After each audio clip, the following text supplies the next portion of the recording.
Madame, Monsieur, bonsoir. Intelligence artificielle au menu. 2 questions d'actu ce soir.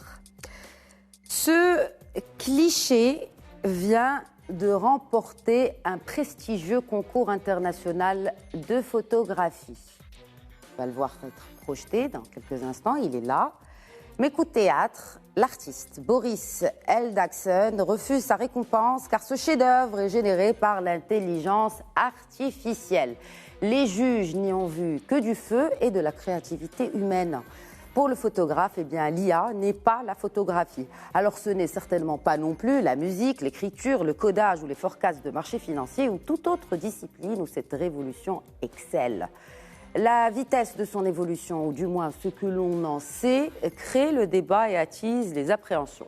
Et si le disciple venait à dépasser le maître, et si la réalité venait à dépasser la fiction ou la science-fiction?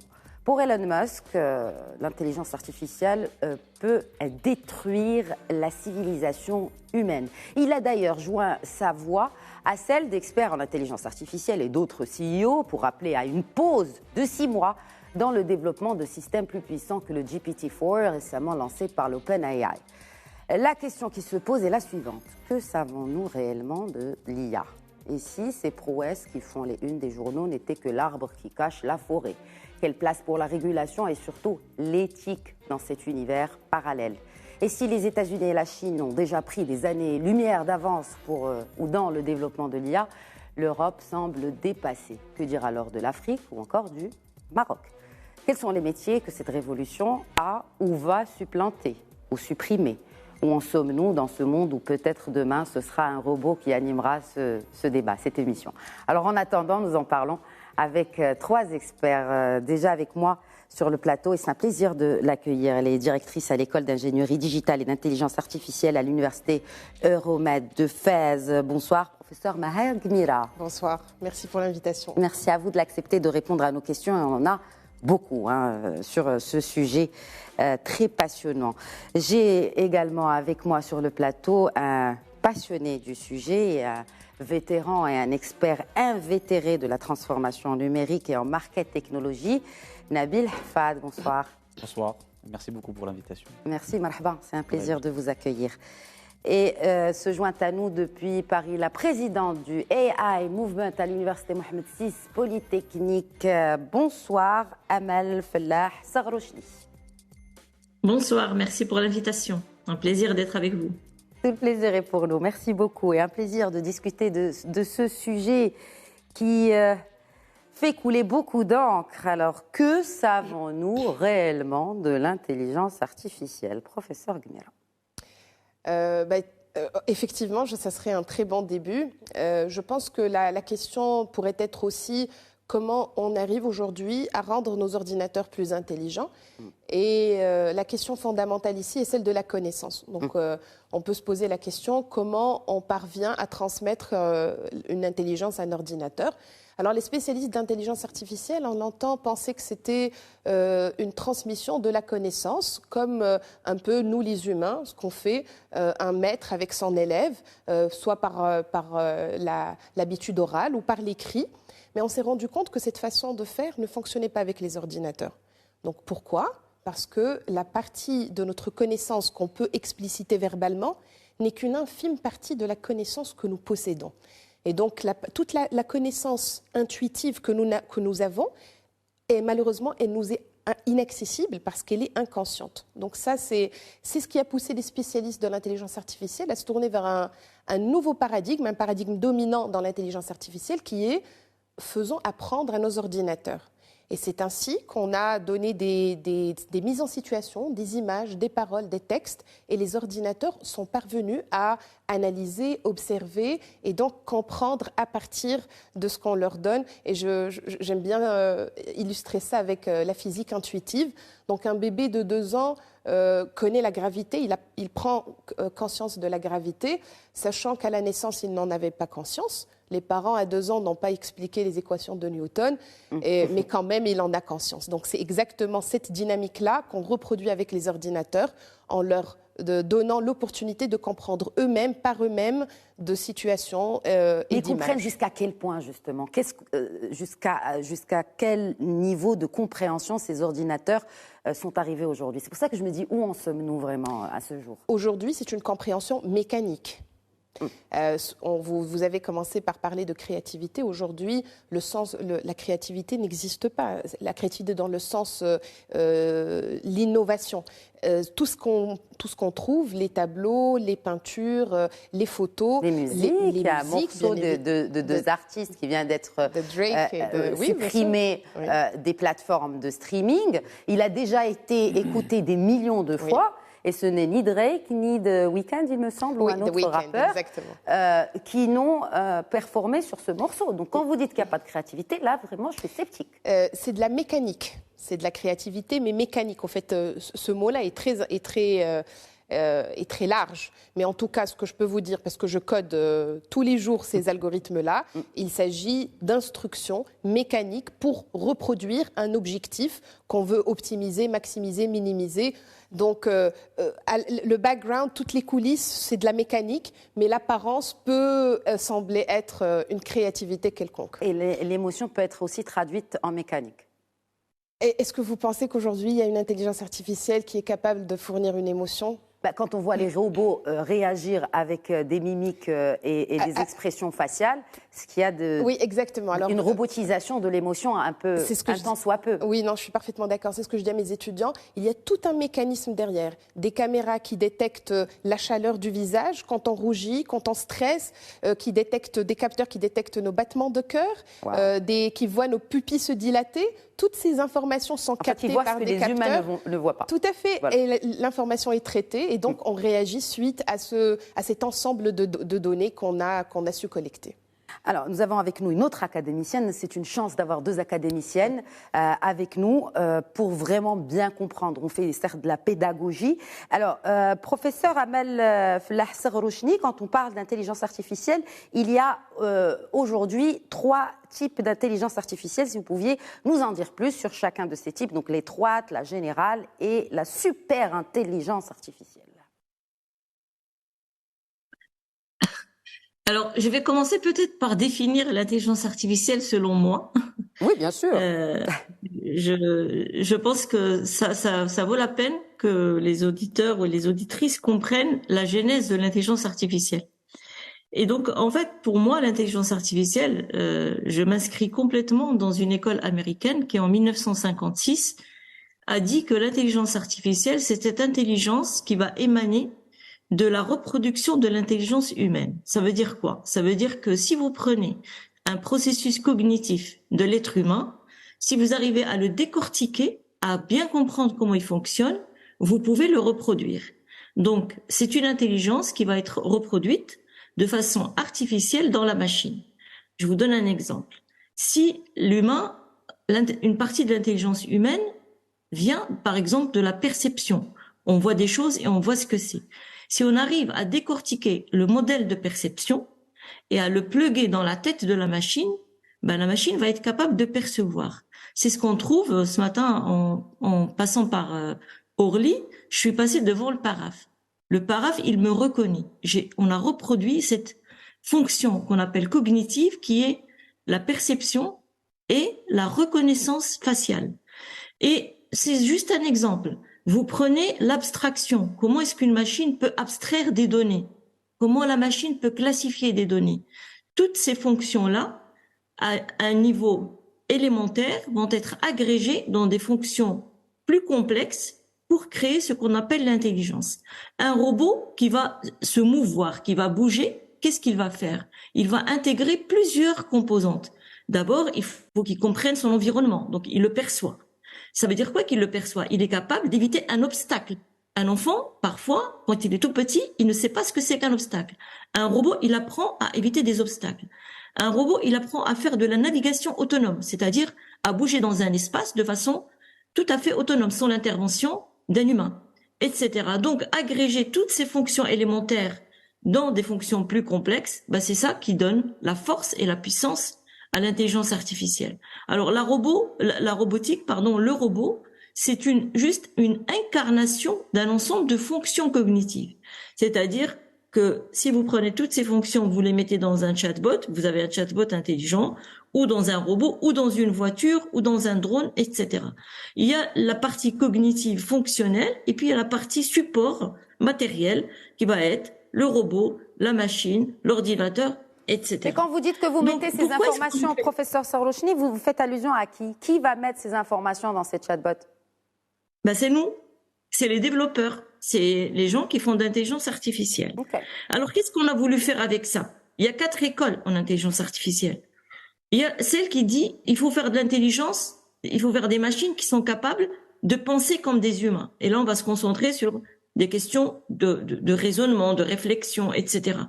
Il y a une école qui va essayer de faire des machines qui agissent comme des humains. Et là, on va tomber dans les modèles de robotique, etc. Et puis, il y a d'autres écoles qui vont essayer juste de comprendre le fonctionnement humain. Et on va utiliser l'intelligence artificielle pour reproduire les échos de l'intelligence humaine dans la machine. Et toutes ces choses-là s'imbriquent et ça fait des systèmes qui sont beaucoup plus complexes que ce qu'on avait imaginé au départ. Donc, il y a les 4 écoles qui convergent aujourd'hui. Alors, si vous prenez un chatbot qui parle, il y a de la vision, il y a de l'interaction, il y a de la compréhension, il y a de la génération, on va du texte vers la parole, de la parole vers le texte, etc. Donc, vous combinez des tas de fonctions cognitives pour arriver à faire quelque chose d'intéressant. Alors, sur la question de l'émotion, moi, je pense que l'émotion, c'est comme l'intelligence. Il n'y a pas de différence. C'est-à-dire qu'on va arriver aussi, un jour, à décortiquer l'émotion pour la reproduire. Mais ce qui est sûr aujourd'hui, c'est que les machines sont capables de générer de l'émotion chez l'humain. Et on pourra en parler tout à l'heure. Toutes les addictions qu'on a au niveau des machines, il y a des personnes âgées qui n'arrivent plus à dormir si elles n'ont pas le robot compagnon, par exemple, dans les pays du Nord. J'ai vu des expériences, les personnes sont affectées, leurs émotions sont affectées par le fait qu'elles soient accompagnées par des robots. On est d'accord, c'est de la mécanique, c'est du métal, c'est de l'algorithmique, c'est du codage. Mais in fine, le fait de les mettre dans des artefacts qui sont très proches, ils ont des visages angéliques, ils ressemblent à des enfants, etc. Et ben, on arrive à créer, avec des couches supplémentaires de présentation, on arrive à créer des addictions très très fortes à ces engins. Après, c'est là où il y a quand même une légère nuance, parce que quand on parle d'émotion, c'est vraiment humain, et on parle aussi de créer certaines addictions. Ça, c'est vraiment le cerveau et toutes les substances chimiques peuvent donner, ne serait-ce que le fait de scroller sur les réseaux sociaux et le fait que ça puisse donner à notre cerveau un taux de dopamine qui nous force un peu à rester sur telle ou telle application. Mais là, vraiment, ce que vous dites est très, très intéressant. Mais pour nous rapprocher peut-être davantage de tout cela, Nabil Hafad, vous suivez un peu le sujet depuis quelques années et vous le pratiquez. Donc, en fait, dans la pratique, est-ce que finalement, cette intelligence artificielle, au-delà, parce que quand on parle d'émotion et quand on parle de market intelligence aussi, de market technologie, c'est que ça. C'est-à-dire, c'est qu'on jauge un peu l'émotion. Donc, en fait, l'intelligence artificielle, est-ce qu'elle aide à mieux comprendre et à mieux analyser l'émotion pour mieux vendre? Alors, je pense qu'il y a beaucoup de fantasmes sur l'intelligence artificielle. Il y a beaucoup de réel, bien évidemment, au niveau recherche, au niveau avancement technologique. Je pense, comme a dit Madame tout à l'heure, en fait, c'est une empilation de capacités technologiques qui sont arrivées avec le temps.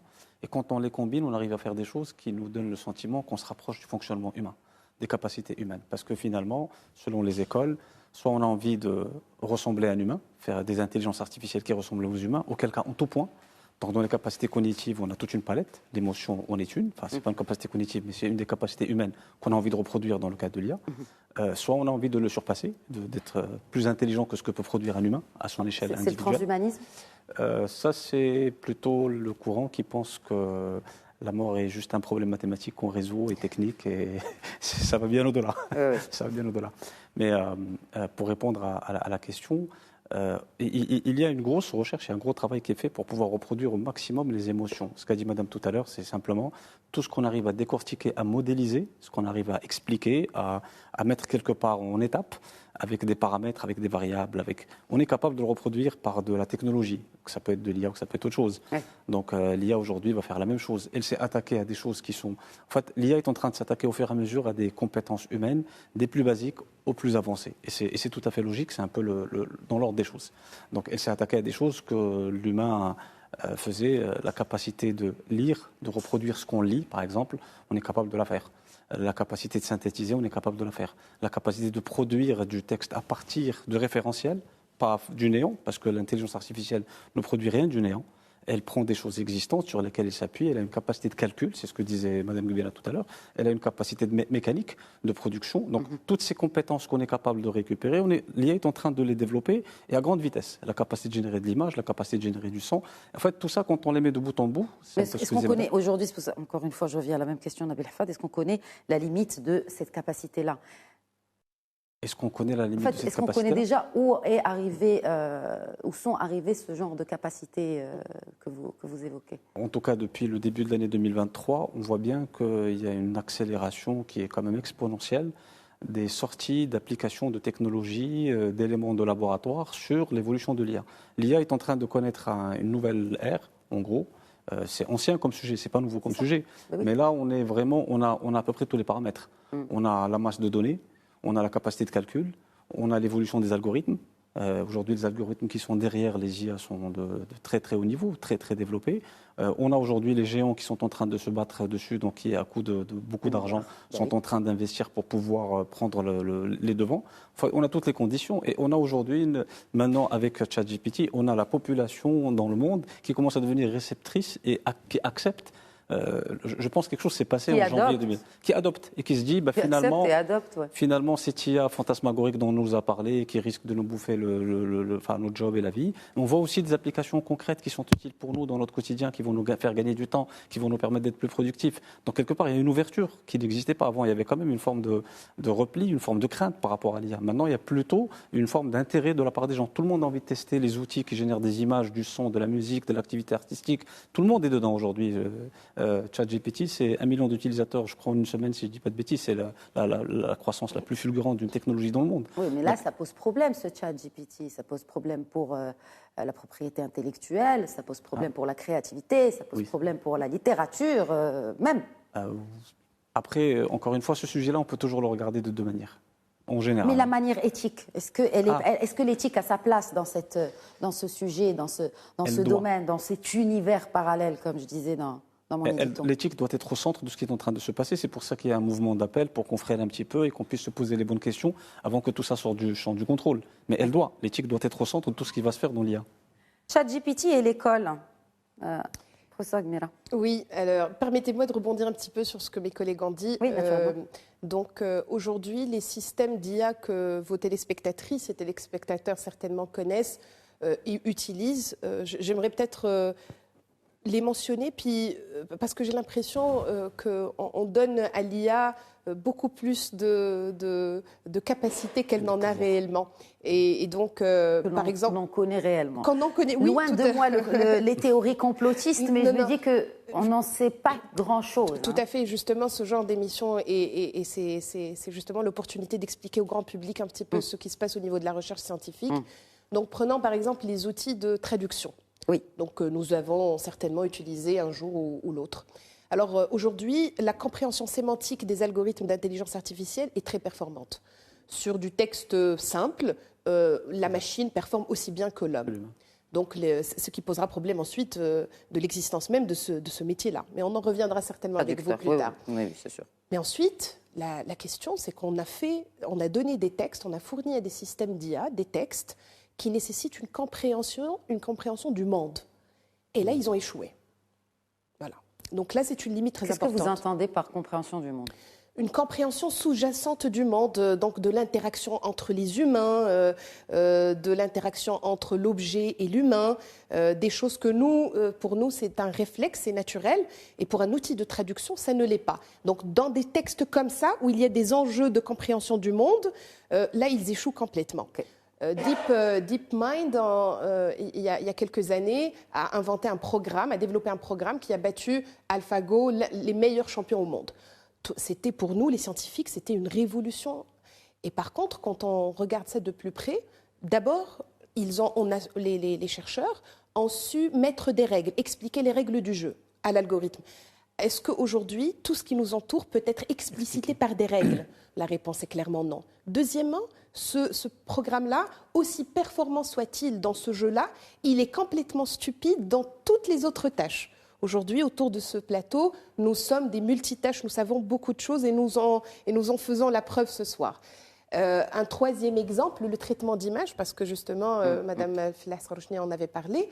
Aujourd'hui, depuis 2015, avec l'avènement d'un type d'algorithme particulier, nous avons une performance de traitement d'image qui est hallucinante. Oui.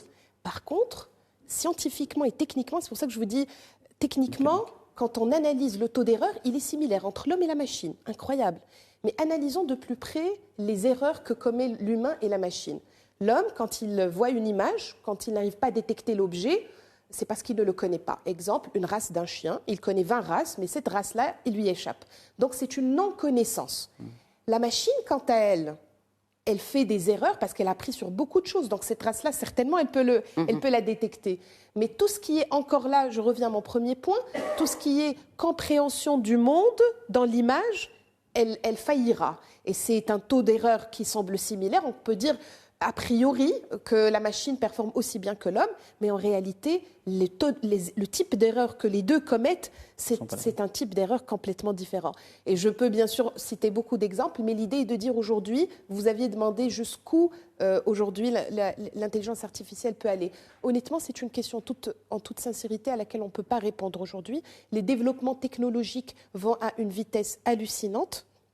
Tout ce qu'on peut dire aujourd'hui, c'est qu'on n'atteint pas encore l'intelligence humaine. Ça, c'est certain.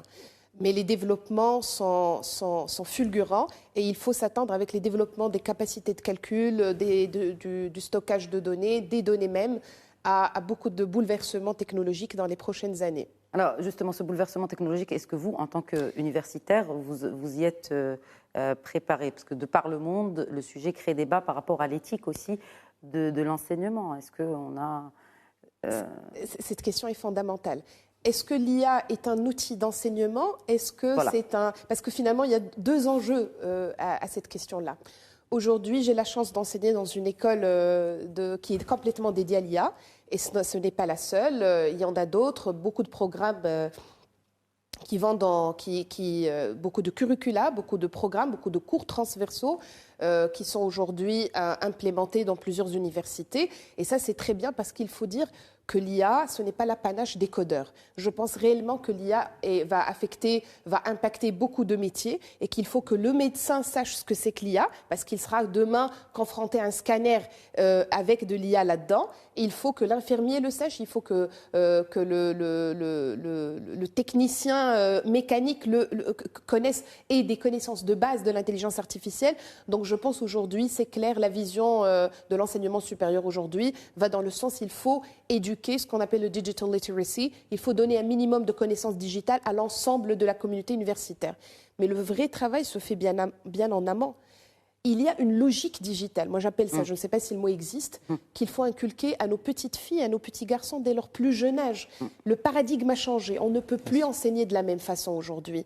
Si c'est juste pour donner l'information existe partout et les enfants à partir de 5 ans y ont accès. Le ChatGPT n'en est qu'un outil. Avant, il y avait les moteurs de recherche, Wikipédia et autres. Donc au fait, cette facilité d'arriver à l'information a existé depuis longtemps.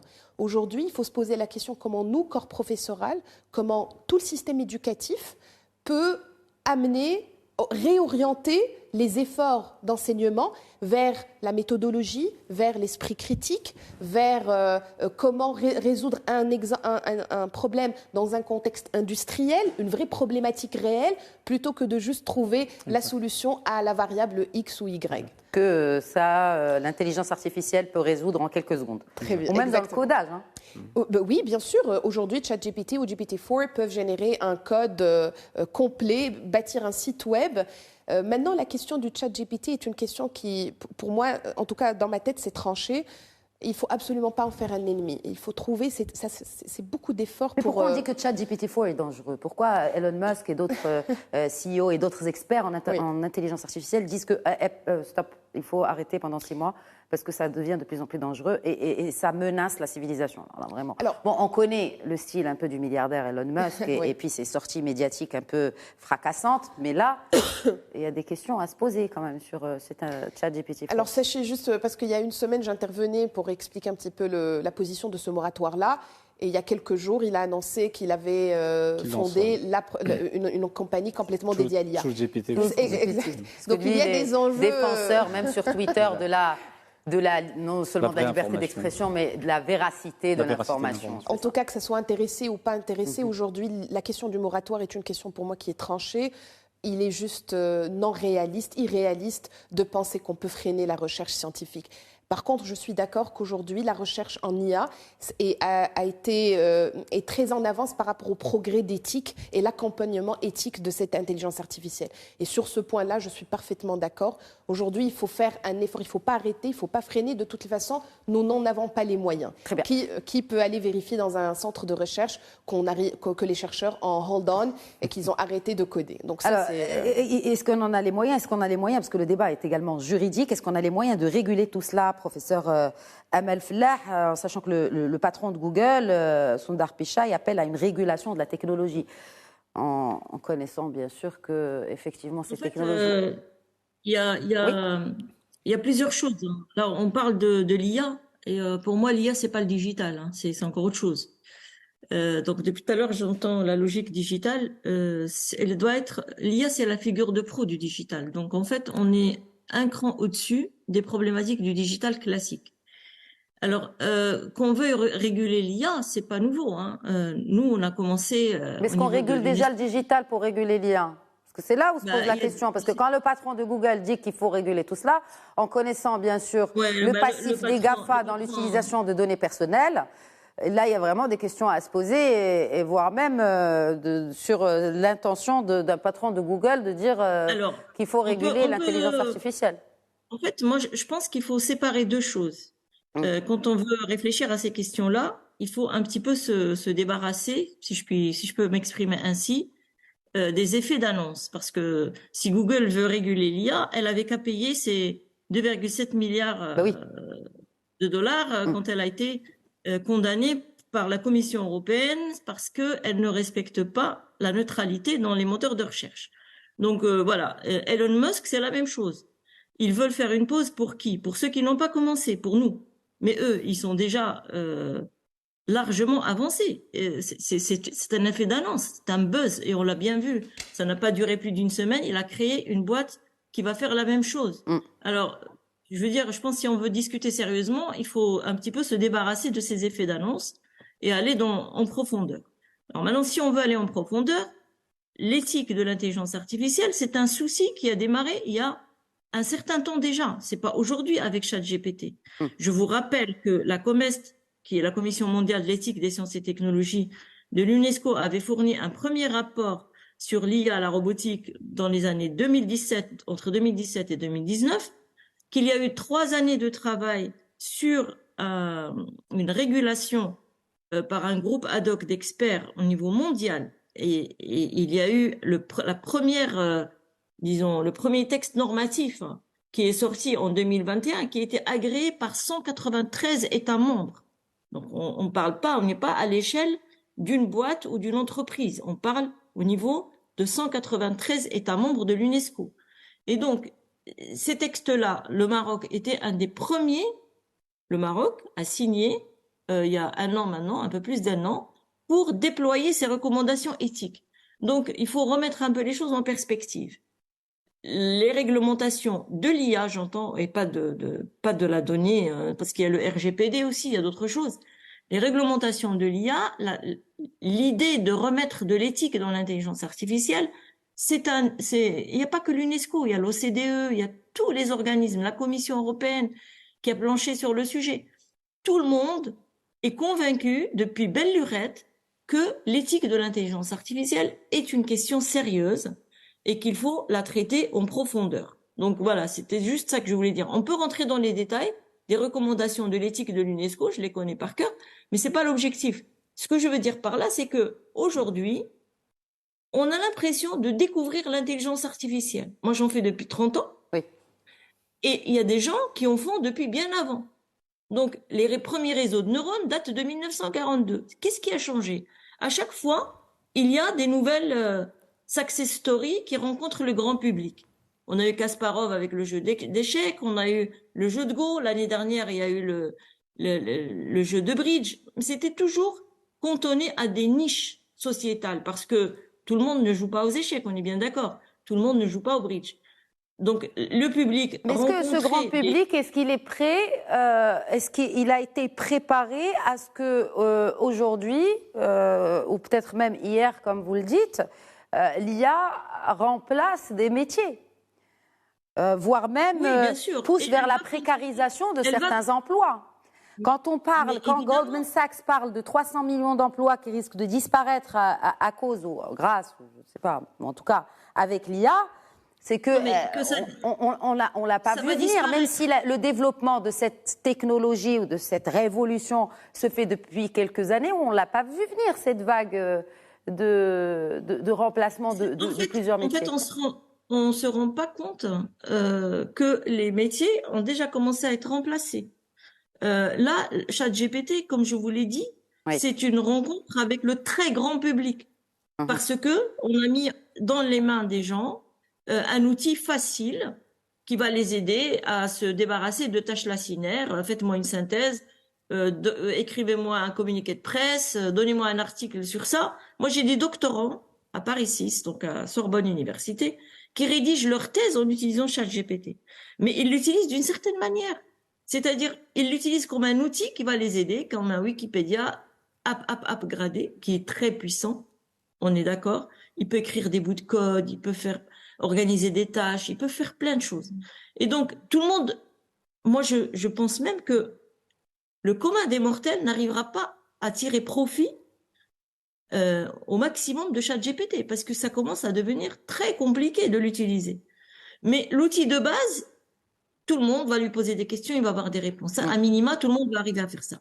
Donc, revenons, si on discute maintenant, il y a deux questions. Il y avait la question de l'éthique. Et ce que je voulais dire, c'est que l'éthique, c'est pas nouveau. C'est pas arrivé avec ChatGPT. Je vous dis, en 2021, il y a déjà eu le premier accord mondial sur les recommandations de l'éthique. 193 États membres. Maintenant, la question de ces changements, c'est l'exponentialité des choses. C'est-à-dire qu'on sort des niches. On a commencé par sortir des laboratoires vers les industries, vers le manufacturing, vers des tas de choses. Vous rendez pas compte le nombre de travailleurs qui travaillaient avec de la force brute qui ont disparu. On a remplacé ça par des machines. La révolution industrielle, c'était ça. Il y a plus tout se fait par des chaînes qui marchent tout seuls. Il y a plus d'hommes. Il y a un au début et un à la fin de la chaîne. Donc, jusqu'aujourd'hui, comme c'est un peu nouveau pour le commun des mortels, ça fait un peu plus peur. D'accord. Et je pense que le bastion qui est tombé avec ChatGPT, avec Midjourney, avec tous ces outils ce qu'on appelle les IA génératives, le bastion qui est tombé, c'est celui de la créativité. Parce que jusque-là, on disait l'IA n'arriverait pas à faire ceci. Il y a un tableau qui a été vendu il y a 2-3 ans qui représentait une image de l'IA. Il s'est vendu $14 000 dans une enchère aux États-Unis. On a dit à l'algorithme, faites-moi une image de l'intelligence artificielle. Il a sorti quelque chose qui s'est vendu aux enchères très très bien. Mais on se disait, bon, ça reste, faites-moi un dessin de l'IA. Mais aujourd'hui, Midjourney, il vous fait ce que vous voulez. Il y a un tableau qui a remporté un autre. J'ai commencé mon édito avec cette photo. C'est un cliché. Où on a les juges de c'est la Sony competition, de photography competition, où on a vraiment pas pu déceler que c'était une image ou un cliché qui est totalement créé par l'IA. Pareil dans un art fair ou dans une compétition d'art aux États-Unis, le Colorado Art Fair, pareil, une toile a été primée alors que l'artiste n'a pas touché un pinceau pour la pour la produire, mais c'était vraiment de l'intelligence artificielle. Parce qu'effectivement, ça soulève le problème de la ça soulève cette question de créativité et finalement... C'est pour cela que je parle de bastion, parce que c'était on se disait, l'IA n'arriverait jamais à faire ça. Elle joue aux échecs parce qu'il y a des règles, machin. Elle fait ceci parce qu'il y a cela. Mais en fait, la créativité, elle est dans nos yeux. C'est nous qui apprécions l'art. Et donc, nous, ce qu'on voit, ça nous fascine, ça nous plaît. D'accord. Professeur Gmira, vous voulez réagir peut-être par rapport à ce que vous venez de développer? Oui, sur votre première question relative à l'éthique qui a été adressée. Effectivement, l'éthique n'est pas une question jeune, n'est pas une question récente. Et toute discipline a subi le débat, aussi ancienne soit-elle, subi le débat de l'éthique. Mais aujourd'hui, la vraie question, c'est de se dire, avec tous ces efforts, avec toutes ces conventions signées, avec tous ces pays engagés, pourquoi il n'y a pas de réelle action prise sur le terrain. Et aujourd'hui, moi, j'estime, avec mon raisonnement d'ingénieur, j'estime qu'on est dans un mauvais équilibre de Nash. En fait, les acteurs politiques, les acteurs économiques n'arrivent pas à trouver d'incitatif, d'intérêt à joindre leurs efforts pour bien resserrer cette question d'éthique. Et donc, comme pour le problème, justement, pour trouver un bon équilibre de Nash, ce qu'il faudrait, c'est que, globalement, on puisse s'entendre sur des règles qui régissent nos systèmes d'IA et donc régule un petit peu l'éthique autour de cette question-là. Donc les initiatives sont là, mais il faudrait qu'il y ait de réels incitatifs pour qu'il y ait des actions aujourd'hui concrètes pour l'utilisation de tous les systèmes basés sur les différentes intelligences artificielles. Alors l'Europe a pris de l'avance parce qu'il y a le futur AI Act, première régulation globale au monde pour justement protéger les citoyens, leur vie privée et la démocratie. Ce serait prévu pour une application à partir de 2025. Mais bon, quand vous dites cela et quand vous dites que les acteurs économiques, il faut qu'ils se mettent d'accord et ils leur font des incentives, je crois que la meilleure incentive, Nabil Hafad, vous êtes entrepreneur, c'est que c'est bon marché et que ça enlève quand même des coûts, l'intelligence artificielle. Et l'histoire nous a appris que, en tout cas dans le monde économique, dans le monde de l'entreprise, on ne fait peut-être qu'on est un peu moins regardant sur les aspects qui intéressent effectivement les chercheurs et les gens, en tout cas qui s'intéressent au sujet, et que dans la micro-vie, dans l'entreprise, ce que les patrons vont regarder, c'est les bénéfices immédiats que ça va leur apporter. C'est ce qui risque d'accélérer l'appropriation. Et je vais reprendre un point quand un collectif commence à tirer le signal d'alarme par rapport à l'IA, c'est aussi pour une raison.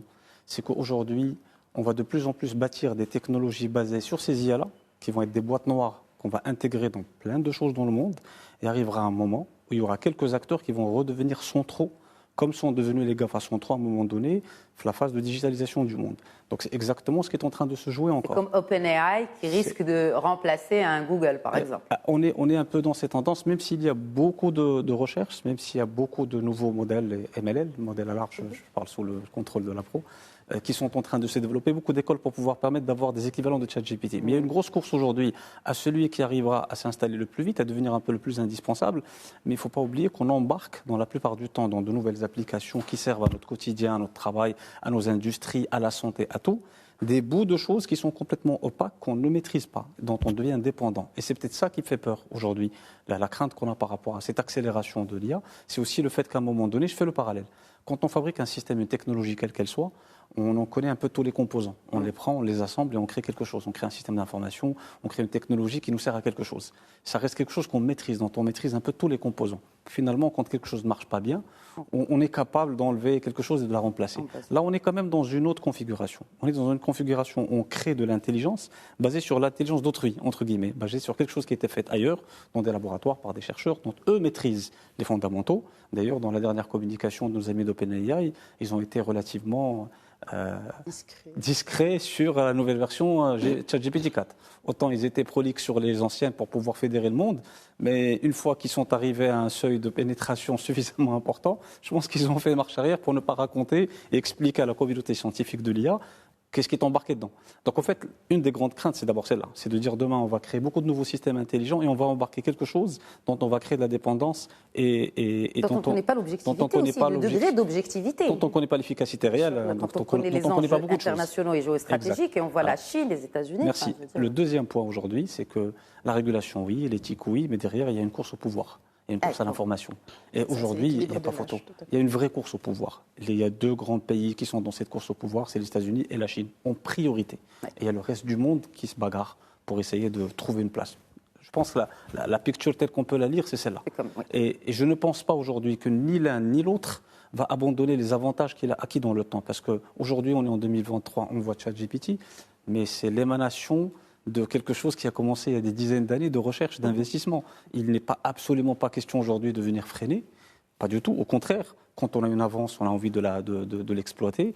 D'autant plus qu'aujourd'hui, on a donné ça à l'échelle un peu grand public et que ça a été adopté. C'est ça, c'est le tipping point de l'année 2023, c'est ça. C'est que oui, l'IA existe depuis très longtemps et comme a dit Madame à juste titre, c'était un sujet de niche. Donc il y avait des exploits, mais dans des niches, ça ne parlait pas à beaucoup de gens. Et il y avait ce côté un peu fantasmagorique. Là, on l'a simplifié, on l'a rendu concrète. Vous voulez faire la synthèse de texte? Vous appuyez sur un petit bouton, vous faites la synthèse de texte. Vous voulez faire une étude de marché? Vous appuyez sur des choses, vous avez une étude de marché. Non, je ne suis pas comme ça. Dieu merci, on fait encore du travail. Non, mais là, vous voyez où oui, je comprends. Où je veux en venir. Je comprends. Alors, et j'ai une réponse par rapport à, si tu permets, Khadia, par rapport à ça. Il y a beaucoup de je pense qu'aujourd'hui, parce que dans l'échange, il y a aussi une notion de crainte par rapport un peu à l'évolution de l'IA. À mon avis, d'où vient cette crainte? C'est que, on n'arrête pas le progrès technologique. La technologie évolue depuis un certain nombre d'années. Si on voit un petit peu ce qui s'est passé après la Première, Deuxième Guerre mondiale, on a mis beaucoup de robotisation dans les chaînes de production industrielle. Qu'est-ce qu'on a mangé comme travail? On a mangé le travail des bras. On n'a pas mangé le travail du cerveau. Ouais. Les cols blancs étaient encore préservés. Il y avait encore de la marge pour pouvoir décider, réfléchir, orienter et décider. Surtout décider. Aujourd'hui, avec les nouvelles IA générationnelles, on est en train de challenger l'intellect. Donc on est en train de montrer qu'on est capable même de remplacer, jusqu'à une certaine extension, ce qui se fait au niveau intellectuel. Donc l'être humain aujourd'hui, et je pense qu'il parlait de bastion, je ne sais pas si c'est Maha ou c'est la dame, mais effectivement, il y a un bastion qui est pris. C'est le bastion intellectuel. C'est-à-dire que finalement, on pensait que cette partie était un peu préservée. Celle-là, on pouvait, à la limite, ça y est, on l'a sacrifiée, la robotisation, les machines. Par contre, c'est celle-là maintenant qui est challengée. Et du coup, dépendamment des métiers et dépendamment des niveaux de valeur ajoutée, l'IA est en train de progresser. Et elle prend tout ce qui est à faible valeur, elle le prend. Tout ce qui est à faible valeur, elle va le prendre. Ça, je pense que c'est quelque chose qu'on voit tendanciellement. C'est-à-dire tout que, ce qui est travail... par exemple, marketing, je ne sais pas moi, un marketeur n'a plus sa place dans le monde de demain de l'IA. Non, pas n'a plus sa place dans le monde de l'IA. Quelque chose a été dit tout à l'heure par Maha. En fait, il y a deux manières de voir les choses. Soit on utilise l'IA, on est dans un métier quel qu'il soit, on est journaliste. Soit on utilise l'IA pour faire notre job, soit on utilise l'IA pour améliorer notre manière de faire notre job. L'IA est dans les rédactions mondiales. Oui. L'IA est dans la rédaction je dis n'importe quoi, des chaînes d'information, que ce soit du monde arabe ou en Chine d'ailleurs. Oui. L'IA présente des journaux télévisés en bonne et due forme. L'IA fait aussi des newsletters, les produit et les diffuse. Donc en gros, effectivement, même après... Ce qui est sûr, c'est que dans la chaîne du métier, il y a forcément des parties de la chaîne de valeur qui vont être plus facilement adressées à l'avenir de plus en plus par des outils, par de la technologie, que par de l'humain. Ça, c'est sûr. Et dans tous les métiers. Je pense qu'on va le retrouver dans tous les métiers. On parle aujourd'hui de collaborateurs augmentés. Si on regarde l'IA avec le côté un peu positif, pas le côté craintif de « elle va nous remplacer », on va imaginer que nous, notre manière de travailler, on va simplement pouvoir mieux la faire, avoir moins de pénibilité au travail, réduire un certain nombre de tâches de bas niveau. On va les déléguer à une machine qui va les faire. Par contre, la sensibilité au métier, le retour d'expérience, la profondeur, l'intelligence émotionnelle, cette lecture du monde, arbitre. Ce que disait Mme Gulator, juste titre, parce que l'IA est très limitée. Une fois qu'on dépasse un certain seuil, on exige d'elle au-delà des choses basiques. Ça reste du calcul, c'est pas l'humain. Oui. Donc toute la puissance de l'humain, qui est notre intuition, qui est notre créativité, qui est notre système émotionnel, je pense qu'elle aura besoin de temps avant de pouvoir arriver à ce niveau pour pouvoir dire demain, là, elle va remplacer l'humain. Mais c'est un outil de productivité. Nous, à l'échelle, j'ai envie de dire un peu entreprise, économique, on voit ça comme un outil de productivité qui permet de raccourcir les délais, peut-être d'être plus puissant dans les prédictions, dans les calculs. D'optimiser les coûts. D'optimiser les coûts, bien évidemment, forcément. Un opérateur économique a toujours les coûts en ligne de mire. Il a toujours la rentabilité en ligne de mire, avant toute autre forme de considération. Et c'est pour ça qu'aujourd'hui, ça va se jouer d'abord à cette échelle-là.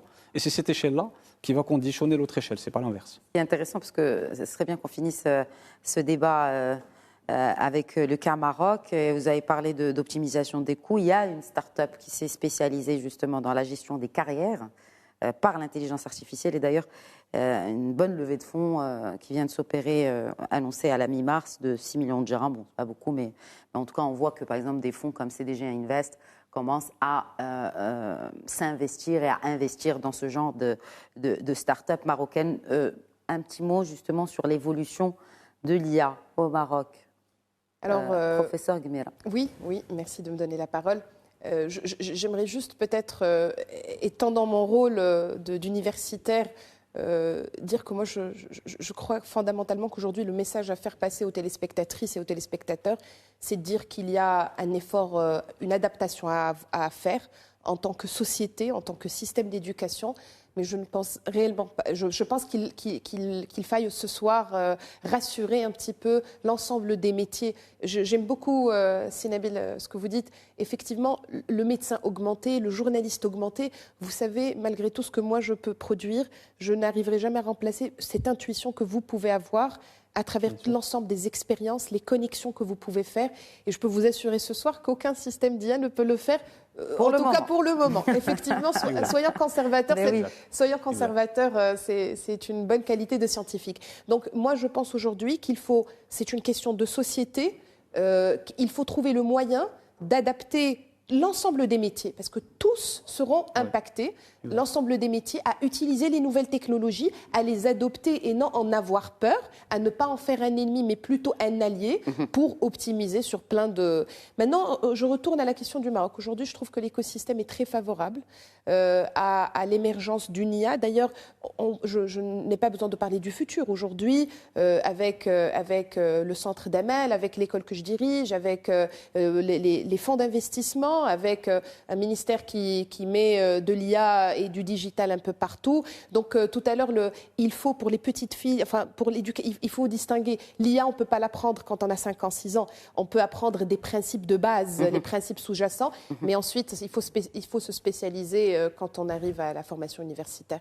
Donc aujourd'hui, il faut offrir des programmes. Le Maroc offre des programmes de formation. Il digitalise ses services publics à travers plusieurs organismes. Il y a un ministère on de est à la transition traîne, Pour le e-gov, on est à la traîne quand même. Alors, avant de parler d'intelligence artificielle, je veux dire, bien sûr. Parce que professeur Fellah a parlé tout à l'heure qu'il fallait faire la part des choses entre digitalisation, enfin en tout cas digital et intelligence artificielle. Nous en sommes encore là au Maroc, pour rester vraiment très, il y a de l'IA. Très réaliste. Oui, alors quand on parle des services gouvernementaux, effectivement, il faut d'abord digitaliser pour mettre une couche, Amel a dit la figure de proue, tout à fait. Il faut mettre une couche d'IA sur un système qui est digitalisé. Et pardon, on ne digitalise pas en supprimant le papier, en le convertissant en un formulaire. C'est tout le process qu'il faut penser, parce que le digital, c'est pas juste convertir le papier en un électronique, en un support électronique, mais c'est de penser toute la procédure, la pensée digitale.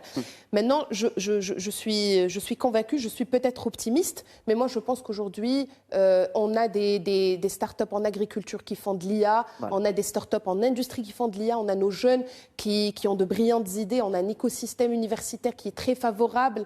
Je pense qu'on est en train de former davantage pour préparer la relève future. Moi, je suis très optimiste quant à ce que le Maroc peut offrir.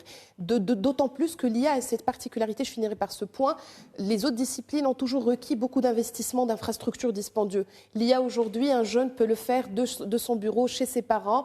Il peut avoir une brillante idée, il peut aller trouver l'information à travers les cours en ligne et s'adapter. Et donc nous, avec cette jeunesse, avec le potentiel que nous avons au Maroc, je pense qu'aujourd'hui, on a, pour cette révolution en tout cas, on n'a pas une longueur d'avance, on est un peu en retard, mais on peut très vite rattraper notre retard.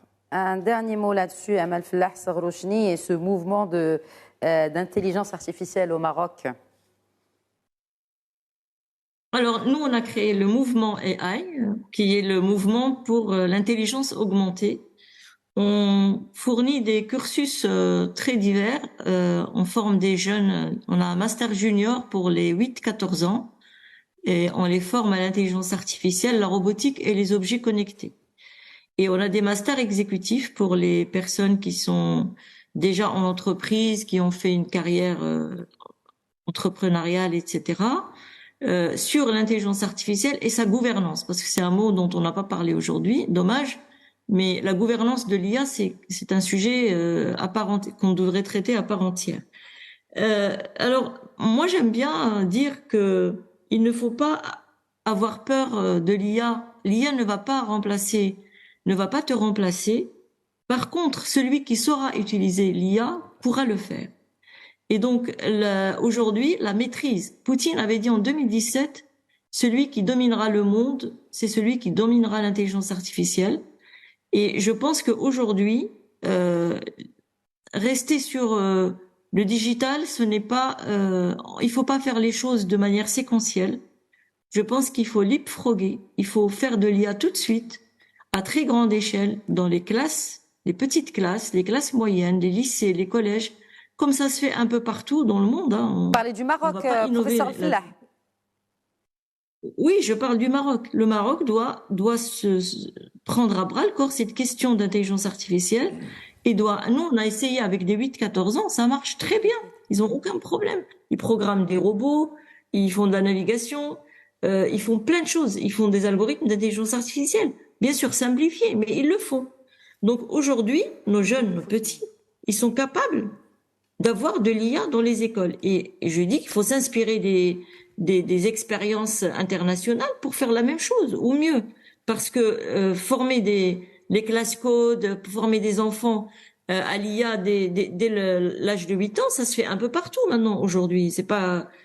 Je ne sais pas pourquoi au Maroc, on n'arrive pas à faire un benchmark international sur la question. C'est pas le fait de benchmarker, c'est le fait de mettre en œuvre qui pose problème. Et c'est exactement la même chose que pour prendre le train du digital. Cela fait, je ne vais pas, bien sûr, énumérer tous les plans digitaux qui ont été mis en place par différents gouvernements qui ont commencé à porter leurs fruits mais pas assez. Donc c'est pour cela que je me pose vraiment la question sur l'avenir, justement, même très proche du développement de l'IA et pour que ça puisse se démocratiser. Parce que certes, il y a plusieurs initiatives, plusieurs programmes qui sont mis en route. Oui. Si je peux juste terminer mon intervention, ce que je veux dire, c'est que, bien sûr, c'est difficile. Implémenter, c'est toujours plus difficile que de faire des discours. Mais si on en fait une priorité nationale, ça fait 2 ans, 3 ans. Moi, j'écris des articles et je dis qu'il faut une stratégie nationale pour l'intelligence artificielle. Il n'y a pas de raison qu'on ne puisse pas le faire au Maroc. On a des universités, on a des écoles, on a des grandes écoles, on a des élèves qui sont bons en maths. On devrait pouvoir le faire. Mais il faut que ça devienne une priorité nationale. Ce n'est pas le cas aujourd'hui. C'est le parent pauvre du digital, l'intelligence artificielle. Et donc, je me dis qu'il faut y aller. Aujourd'hui, il faut vraiment prendre ça comme une priorité absolue pour laquelle il faut développer. Merci beaucoup, professeur Amal Fellah Sarrouchni. Je pense que le ministre de l'Enseignement supérieur et de la Recherche scientifique a écouté votre message puisqu'il vient d'annoncer, il y a à peine quelques jours, qu'il y a une réforme de tous les cursus universitaires de sorte qu'ils intègrent à l'avenir des matières consacrées à l'intelligence artificielle, dixit Abdelatif Meraoui. Attendons la mise en œuvre de cette annonce. Merci beaucoup. Merci Nabil Hafad. Merci à toi. C'est un plaisir d'échanger. Merci. Et mes remerciements vont également à la directrice à l'école d'ingénierie digitale et d'intelligence artificielle, l'université Euromed de Fès, Maha Gmira. Merci beaucoup. Merci. Et une nouvelle fois, mes remerciements à vous, Amal Fellah Sarrouchni, président de l'AI Movement à l'UM6P. Merci d'avoir répondu à nos questions.